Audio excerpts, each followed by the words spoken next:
rate of home ownership was so extremely low.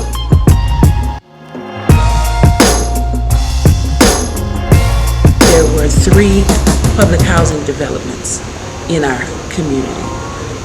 The old names, the Calliope, the Melf, and the Magnolia, were all a part of this community, which meant that there was a high density of human beings, but a low density of land ownership.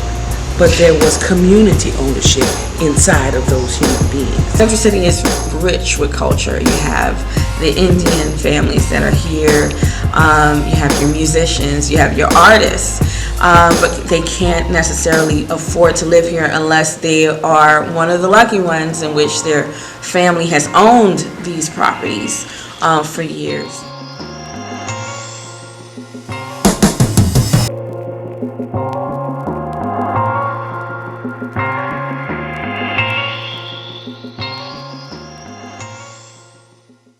I started talking about what the Central City neighborhood looks like on the city planner's map. It's this pie piece. And at the bottom of the pie piece is St. Charles Avenue. And it's only one side of St. Charles Avenue. And it goes up to a point near Broad and Washington. It goes up that far. That's at the top. The indigenous community worked really, really hard to bring our neighborhood back post-Katrina. This sliver by the river did not get inundated by water, but we suffered all the same social angst that the rest of the city had to go through. We had X's on our houses. We had people who devalued our land. There were folks who were slobbering at their lips to really take over some properties and some places. I remember when I first started working here, which was a little under 7 years ago, I was told I would never sell a house in Central City. The open market wasn't interested in Central City. There was so much blight. Crime was an issue. A lot of different reasons why people didn't want to live this close to downtown for some reason. I see a big change in the residents and the neighbors.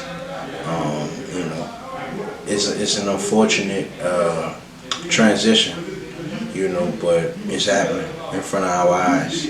Everything is changing. There's a lot of residential places being created on the street. We have people moving in from different states. I don't see.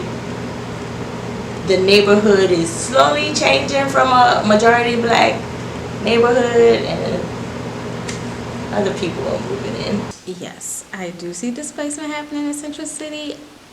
I think all across the city, prices for homes, rentals, and to purchase have increased significantly since Hurricane Katrina. In my opinion, yes, gentrification is definitely happening in Central City. And it is happening throughout New Orleans at this point.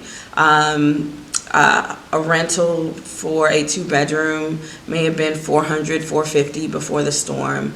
Rentals for a 2-bedroom right now could be anywhere between $750 or higher, easily. With that, we have a lot of families who have been in the same job for years, over 10 years, and their income hasn't gone up. So you have people who have been making easily under $20,000 in the same job, and the housing market has gone up. So that particular family, unless they're working a second job, can't afford that rent. Well, some of the pressures that people are facing are, feeling depression, economic depression, economic segregation, and also just a general feeling of hopelessness.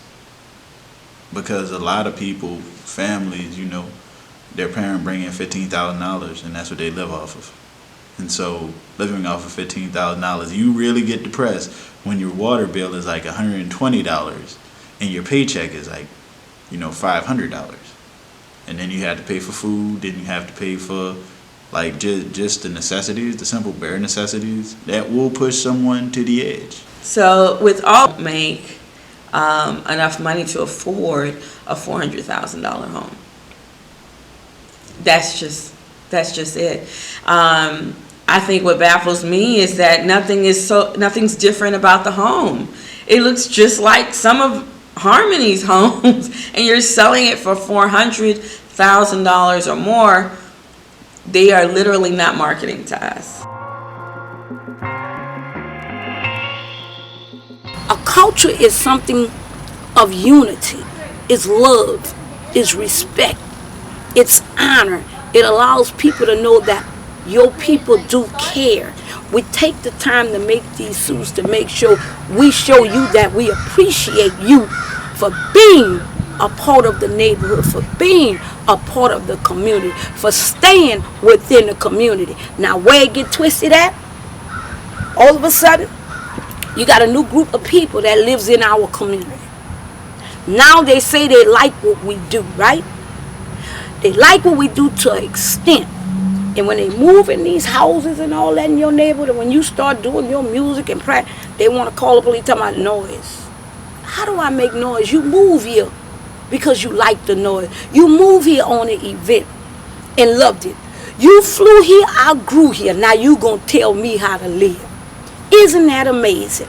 If you're from our neighborhoods and especially anywhere in New Orleans, like, dude, you're gonna hear people playing instruments at the weirdest parts of the day, and that's what we do. Like, I play all drums all the time, like when I was coming up. So you can't get mad at that because that's the culture in which is there. They roll up, they buy the property before it hits the market, and then they begin to creep over to City Hall and complain about noise ordinances and all of those things when you knew we were doing these things before you selected to move into an urban neighborhood with people that love culture, music, food, porch girls, sitting on the porch talking, relating to people, fellowship. That's what we do. Children running around in the street playing, noise, laughter. But you move into this neighborhood because it's 5 to 10 minutes away from downtown. So you want to make this area hip and chic and cool. I just want you to make it pretty, but I don't need you to change the culture of it, the aesthetic of it, change it. But don't change what we got going on. I still want to see my girls up the street having their card games. I still want to see the mamas and papas on the porch enjoying one another. But I don't want to see the snob that walks past me every morning and doesn't speak. And I have to tell her, get your dog poop. I don't want to see that.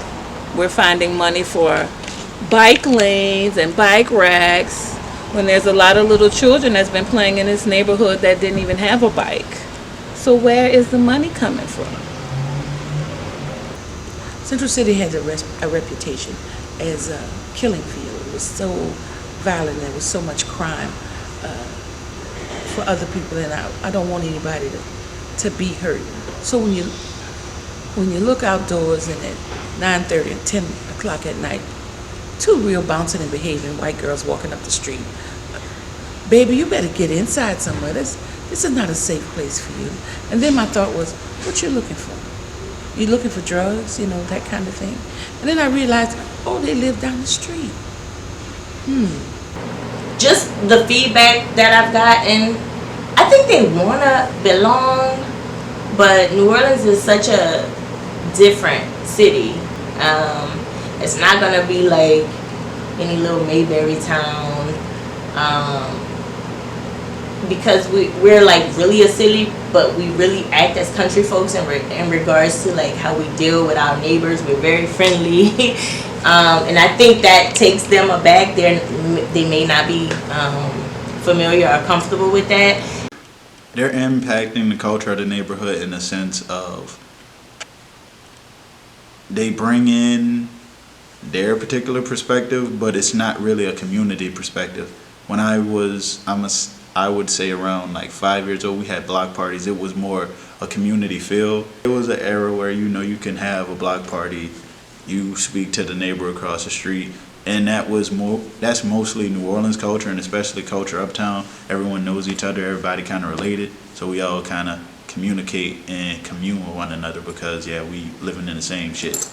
Like, you got a plate, I got a plate, you got sugar, I got milk, we're gonna make it work. And so then how are new They're residents? not doing that. They're from their own, this is a very specialized place. New Orleans is a very specialized place, and it's different than other places. So when someone from another place, they don't understand how the culture is here. And so they bring their culture, and it's how would I say, whitewashing or washing away the previous culture that has been here. So, I mean, a lot of people came from up north, and it's a different culture there. So, yes, I would say they use it differently. There is, and because they're purchasing, there's a sense of ownership, and they do things to assert that ownership. So, they call and report things that could probably be resolved if you talk to your neighbor. Join in, bring a pie to the party. Let's get to know each other now, and let's build our neighborhood together. But you can't creep up in here and want to conform it to your ways. It's not gonna work. The new residents haven't found a way to communicate to the original neighbors. You see a lot of times in Hollywood where a new neighbor gets the pumpkin pie, or the apple pie as a welcoming gift, to break the ice, should I say. But, that hasn't happened. This is not Hollywood, this is real life. And I would like to see that take place. Like, some of the new residents actually have that conversation, with the original residents and mend that gap, I just would want them to actually be a part of the neighborhood. Don't just be I live here, and that's the end of it. Just come in and have a conversation and figure out what's going on in the community. The problem is people aren't having honest conversations that need to be had, and even how gentrification is an issue and how it comes about, and why people don't like the term. There's they're pushing out residents. Just having a rational conversation with another human being is the best thing to do. That takes away a lot of confusion, just having a conversation with a person. The Mardi Gras Indians are still the Mardi Gras Indians. That's what you came for. But you don't contribute to their economic base so that they continue to be what they are. Second line clubs still sponsor and support themselves. The second line bands still have to work for out, so to speak. The people who come in have not contributed to our culture. I want you to appreciate it, but if you really want to be in community, bring me someone doing this kind of culture bearing, be able to survive living here.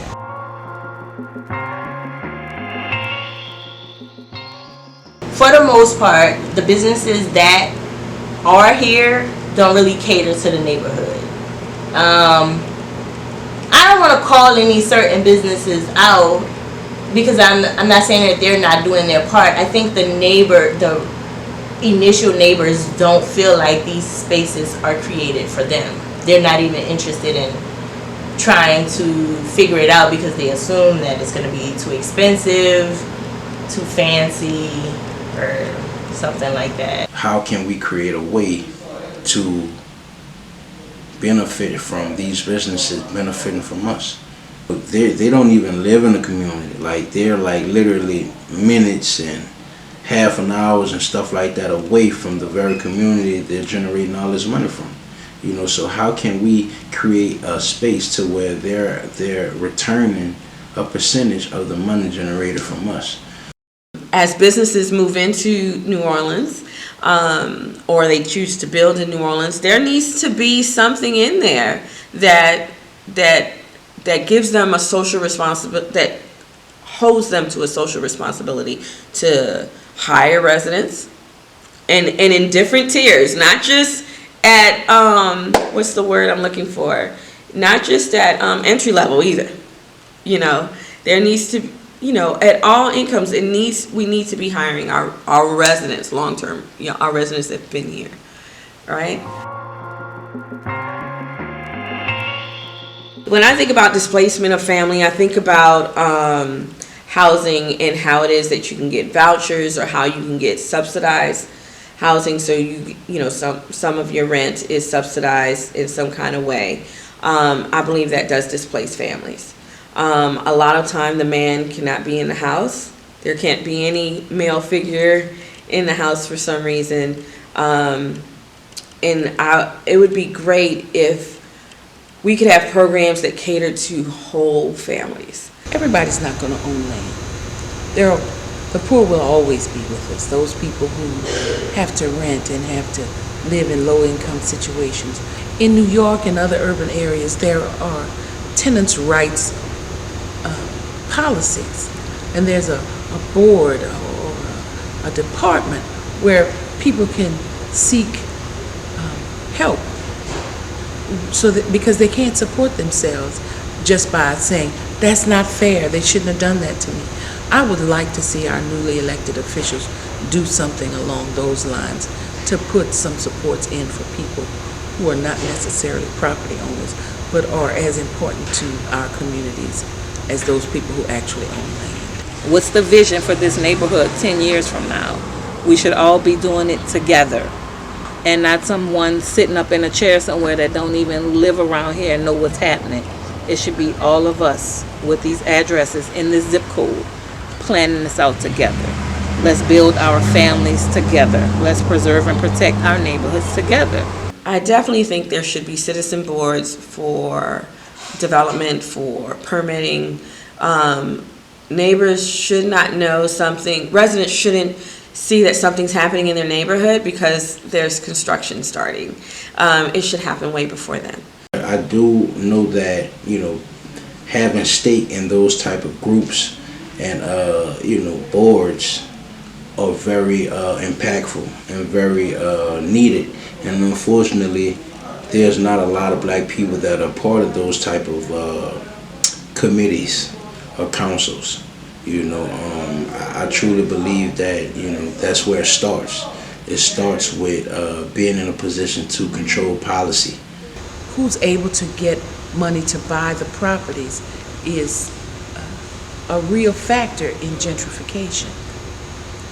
One of the things that we needed to pay attention to, and we didn't early on enough, was we have to make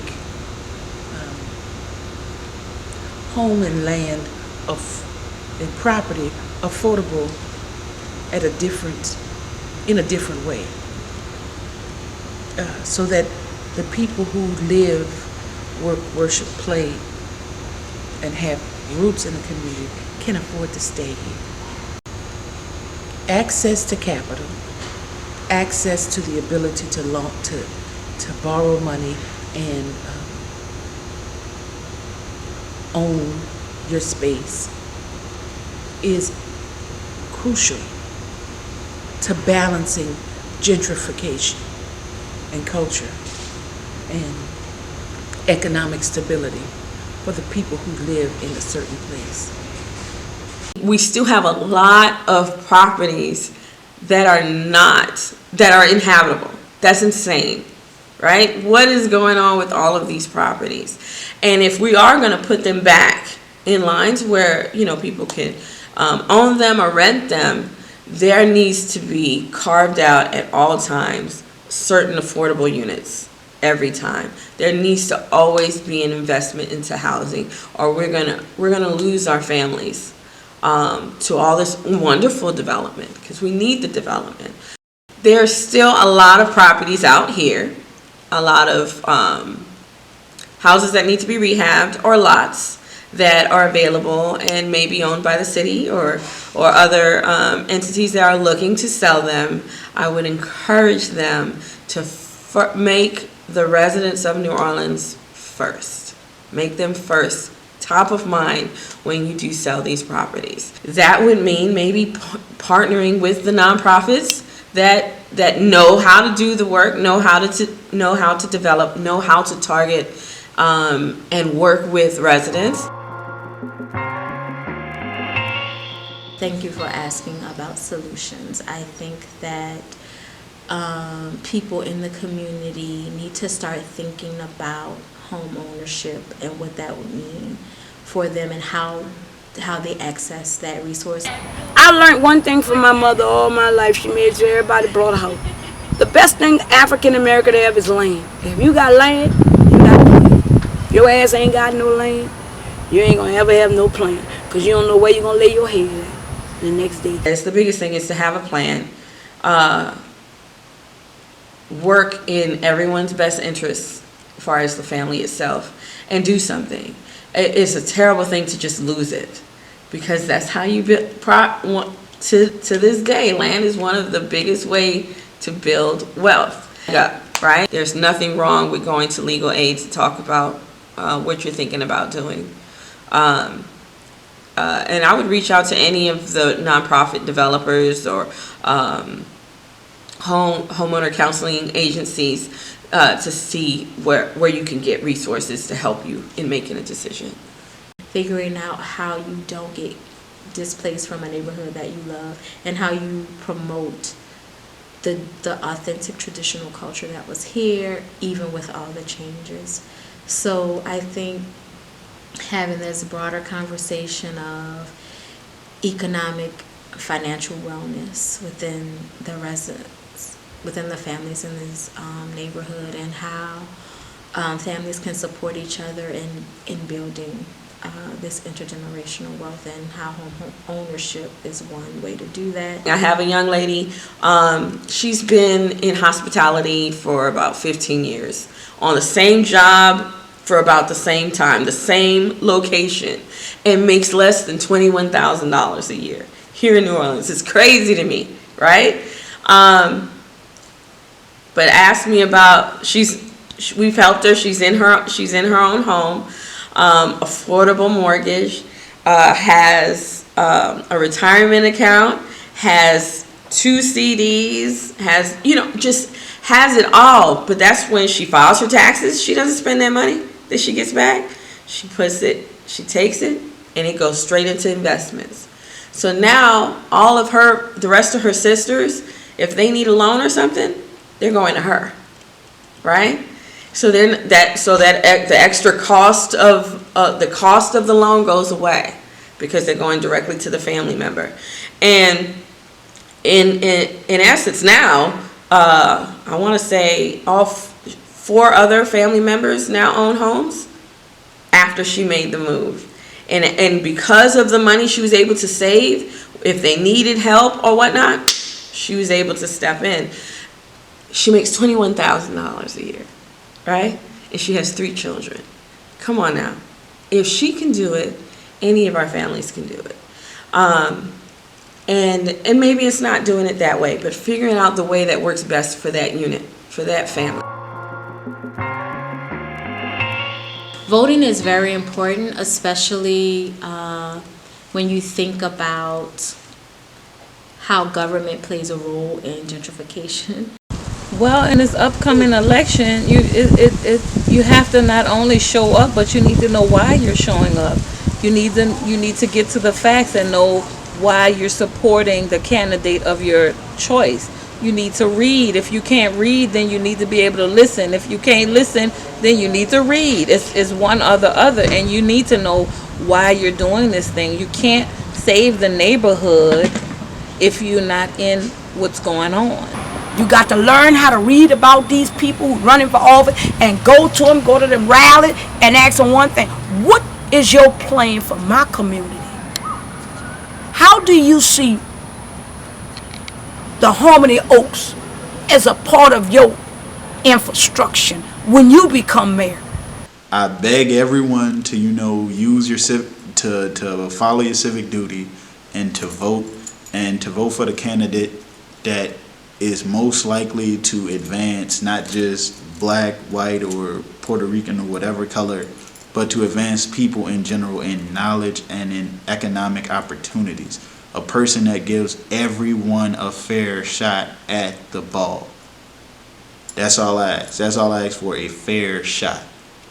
Now, how that butts up against people being elected, it means that we need to question specifically those people who are running for office in the way that you talked to me today.